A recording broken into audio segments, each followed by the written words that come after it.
Bonjour à tous et bienvenue sur un autre point de vue.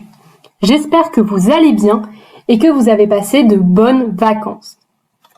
Durant cette vidéo, je vais faire tout d'abord un petit point sur la chaîne avant de vous donner mes conseils pour bien débuter la terminale. Cette vidéo va regrouper toutes les astuces que j'aurais aimé connaître avant de débuter. Tout vient de mon expérience d'élève de terminale. Alors, ce petit point sur la chaîne. Comme vous avez pu le voir, ces derniers mois, j'ai été moins active. En effet, j'ai passé le bac et j'avais moins de temps de faire des vidéos. C'est très chronophage et donc je n'ai pas pu suivre mon rythme habituel de 3 semaines entre chaque vidéo. Mon bac s'est très bien passé et je m'apprête à rentrer en études supérieures. Je vais entamer des études de médecine via le parcours PASS. Ça ne va donc pas me laisser le temps de faire des vidéos. Heureusement, j'ai un plan. J'ai prévu 3 vidéos qui vont sortir à des moments clés de cette année de terminale pour vous guider. La première sera postée en décembre, la seconde en mars et la dernière en juin. Je vous laisse vous abonner pour pouvoir suivre tout ça. Merci encore, ça m'aide et m'encourage à chaque fois que vous commentez, que vous abonnez ou même tout simplement que vous regardez la vidéo. Ça me touche énormément et ça motive. C'est un projet hyper important pour moi. Et j'aime beaucoup cette chaîne YouTube et j'ai vraiment l'impression d'être utile pour vous, de mettre en ligne des contenus que j'aurais aimé pouvoir avoir sous la forme que j'aurais aimé.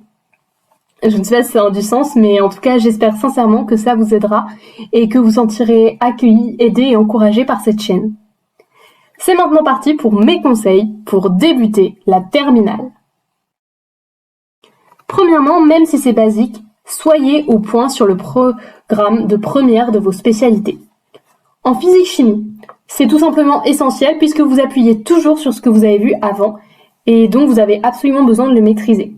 D'ailleurs, pour le bac, parfois on retrouve des trucs de première comme des équations d'oxydoréduction. Vous pouvez aller voir sur ma chaîne une vidéo qui vous l'explique. En SVT, ça va vraiment vous permettre de comprendre le programme plus en profondeur et d'avoir une bonne base et surtout une bonne méthode de travail. En maths, j'ai choisi les maths complémentaires. Et ce que j'avais fait durant l'été, c'était des petites fiches avec ce qui me paraissait essentiel. Donc parfois juste des formules. Et ça m'a été hyper utile pour toute l'année. Après, évidemment, si vous avez pris spé maths, voire maths expert, alors là, il faut absolument se donner à fond sur les maths. Tous mes amis qui ont fait cette spé et cette option avaient déjà de très bonnes bases et ils m'ont dit que c'était vraiment essentiel. Deuxièmement, faites des fiches au fur et à mesure de l'année. En physique-chimie, on était forcé de faire des fiches par ma prof qui parfois les ramassait à l'improviste. Ça a été vraiment utile pour les révisions parce que les cours peuvent être très très longs, faire 14 pages, et donc c'est utile d'avoir un résumé. Personnellement, j'avais également un formulaire où je notais toutes les formules que je connaissais au fur et à mesure de l'année pour chaque chapitre. Et parfois, j'ouvrais le carnet, je lisais le titre du chapitre et j'essayais de me remémorer toutes les formules qu'on avait vues dedans.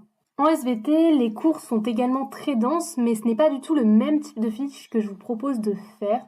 Ce ne sont pas des fiches résumées, parce que je pense qu'en SVT, il est plus utile d'apprendre tout le cours. Je faisais donc des fiches, au contraire, où j'ajoutais des documents au cours. Je les faisais par ordinateur, ce qui me permettait d'insérer des schémas et des chiffres, de faire un copier-coller du cours qui nous était aussi envoyé par ordinateur en supplément par mon professeur. Ça a été vraiment hyper utile et c'est avec ce type de fiche que j'ai progressé tout au cours de l'année. Enfin, en philosophie, il faut faire ces résumés de cours au fur et à mesure parce qu'à la fin de l'année, le bac de philosophie arrive très vite. Et j'ai vraiment vu une différence entre les cours pour lesquels j'avais fait des fiches au fur et à mesure de l'année et que j'avais appris au fur et à mesure de l'année et les fiches de cours que j'ai fait vraiment un mois à peine avant l'examen et que je connaissais moins bien. Si vous vous y mettez un mois avant l'examen pour ficher la physique-chimie, la SVT et la philosophie, ça va être vraiment impossible. Je vous le dis tout de suite, ce sont des programmes denses en physique-chimie. C'est énorme en SVT, de même, surtout qu'il faut vraiment le connaître de manière détaillée pour pouvoir rédiger. Et il ne faut pas que la philo encombre vos révisions en addition. Troisièmement, attendez-vous à un rythme plus soutenu qu'en première. Si vous avez déjà trouvé le rythme de la classe de première soutenue, ça va encore augmenter d'un cran en terminale et c'est bon de le savoir. Je ne m'y attendais pas autant.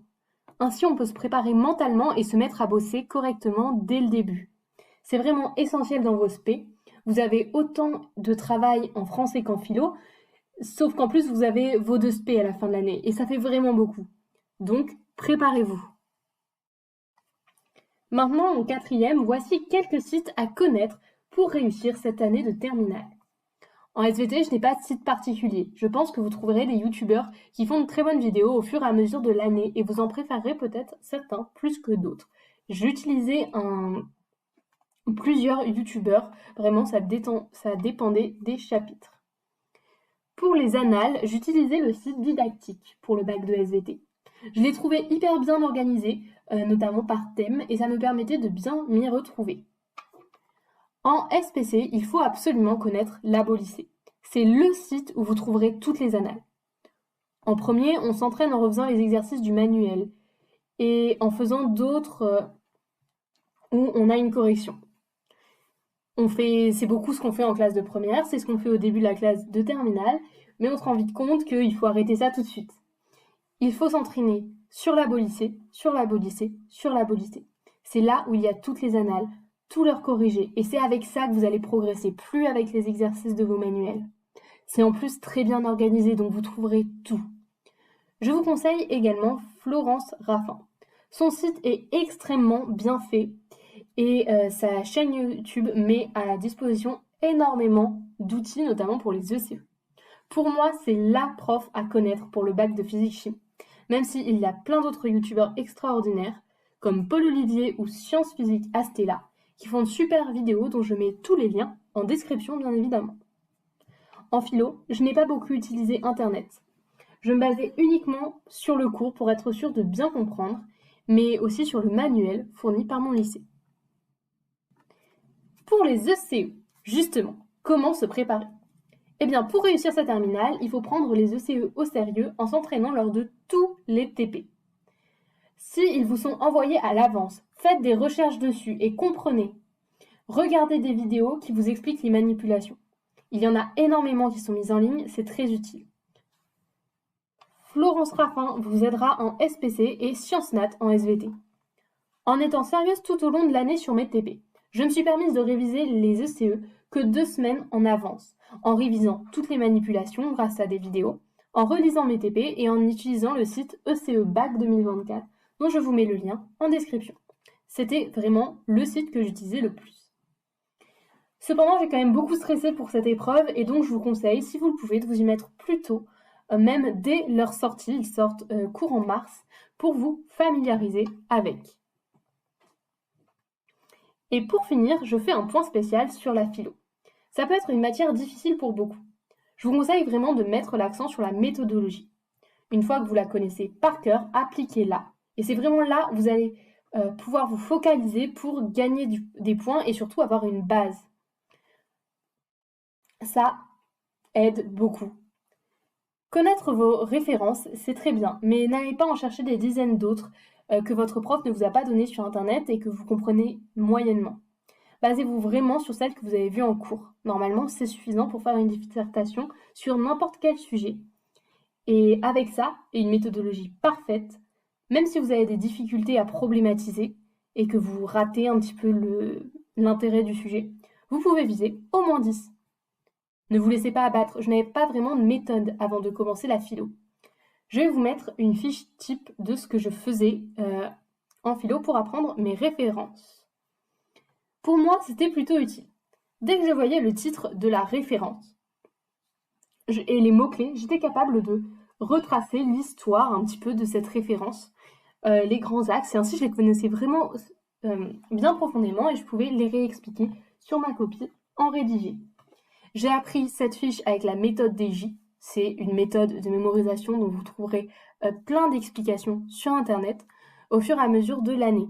C'était vraiment super. Donc voilà, si je peux vous conseiller comment apprendre la philo, c'est faites ces fiches au fur et à mesure de l'année. Apprenez-les avec la méthode des J et sachez développer bien vos exemples.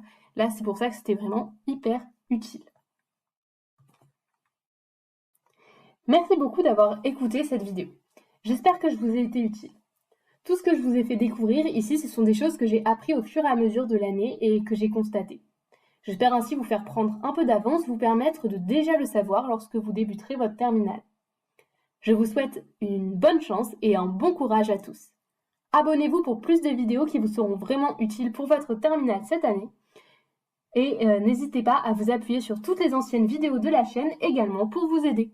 À bientôt!